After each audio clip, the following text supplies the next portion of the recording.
Ivadika eo amin'ny taranja baolina lavalava isika dia niditra teo amin'ny andro faharoa ny fiadianan'ny Amboaran'Analamanga tamin'ity androany ity. Lavon'ny zareo avetsy anaty hazo ny 3FB tamin'isa 9 no folo tapitra eo zany dia ny 3FB amin'ity fiadianan'ny Amboaran'Analamanga ity. Iadiny larina voalohany kosa ny tamin'ny Manosobe sy ny TFA ao amin'ny vondrona misy azy.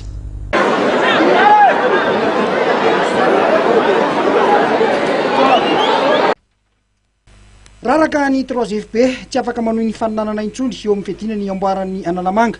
Taranja baolina lavalava, Lavon'ny TFA anaty hazo tamin'isa 9 izy ireo itolakandro io nandritra ny andro faharoan'ny faninanana tetsy Malakamina.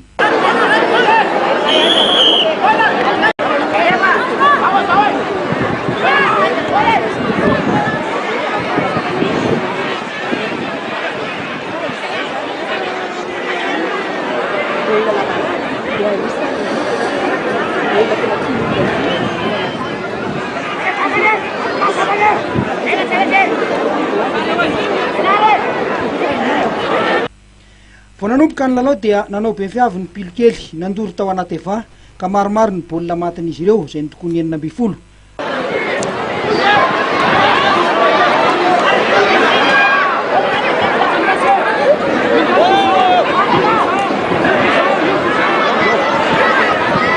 Orzy tokana kosa izay nitokony 3 no matin'ny 3FB.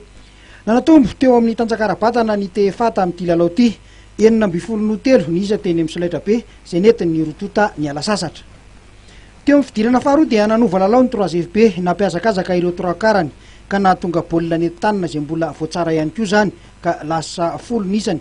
9 no 10 ny isa teo mbola nitarika hatrany anaty hazo.